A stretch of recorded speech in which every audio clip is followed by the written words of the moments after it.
In a little village nestled between rolling green hills and sleepy willow trees, there was a small yellow house that always smelled like warm milk and lavender.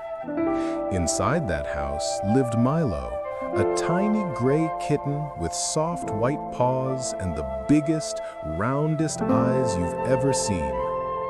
Every evening, when the sun melted behind the rooftops and the first stars began to twinkle, Milo would curl up by the window and watch the sky.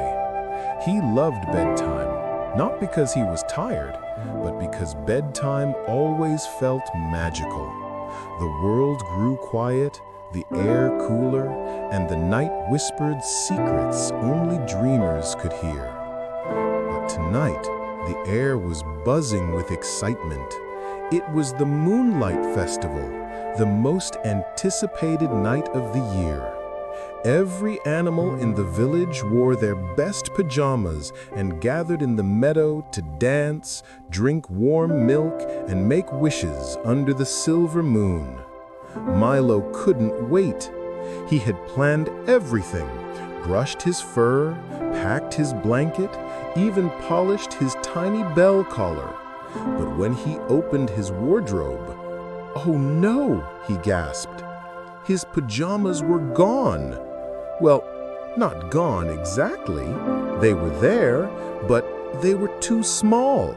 He had grown since last year, and now the sleeves didn't reach his paws and the buttons wouldn't close.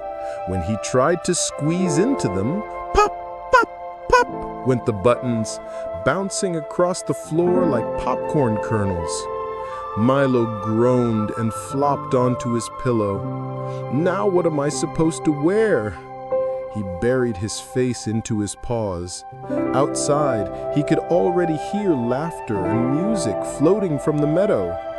He imagined all his friends, Tilly the bunny in her strawberry print pajamas, Ollie the raccoon in his starry blue ones, Penny the hedgehog in her fuzzy pink nightcap. And there was Milo, pajamaless and miserable.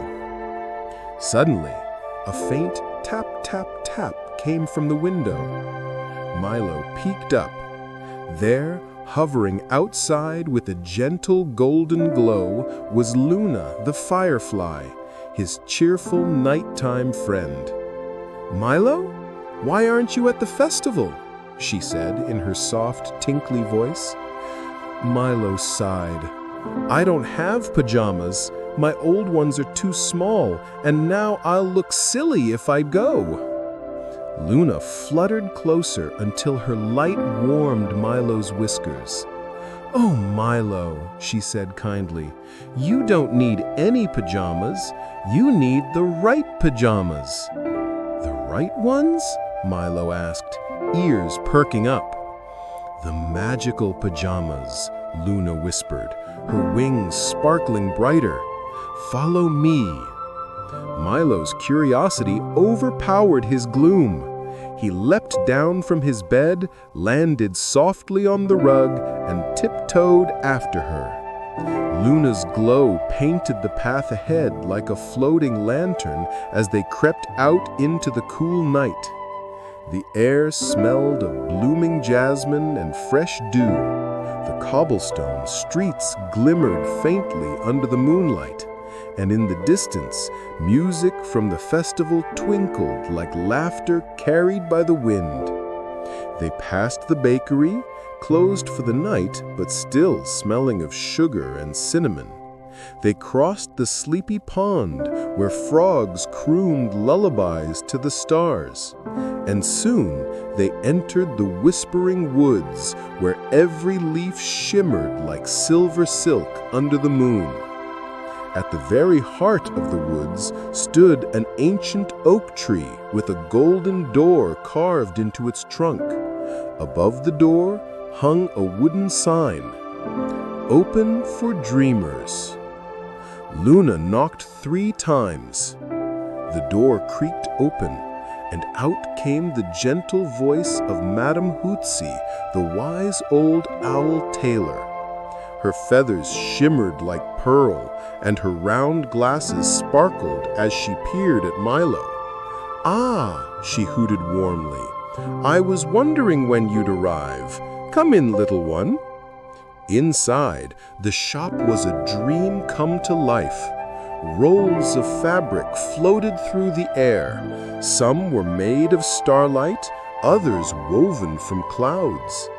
Threads of gold, silver, and moonbeam light danced around a tiny sewing machine that hummed like a lullaby. Milo gasped. "This place is beautiful." "Every dreamer deserves beauty," Madame Hootsie said kindly. "Now, tell me, what kind of pajamas are you looking for?" Milo thought for a long moment. He said finally, "Something soft, something warm, and something that feels like a hug." Madame Hootsie smiled. "A fine request indeed. I'll make you the pajamas of dreams." She got to work. Her sewing machine whirred softly as Luna helped thread silver needles. The room filled with gentle music, the sound of feathers brushing, scissors snipping, and magic humming in the air. When Madame Hootsie was done, she held up the finished pajamas. They were light gray, just like Milo's fur, with faint golden sparkles that shimmered like fireflies when they caught the moonlight. The buttons looked like tiny stars, and the collar was lined with soft white cloud fabric. "Try them on," said Madame Hootsie. Milo slipped into them carefully. They fit perfectly, neither too tight nor too loose. But as he fastened the last button, whoosh! The room filled with a soft glow. Threads of moonlight swirled around him, wrapping him in warmth. He felt safe, deeply safe, as if the entire night sky had tucked him in. "Whoa," he whispered.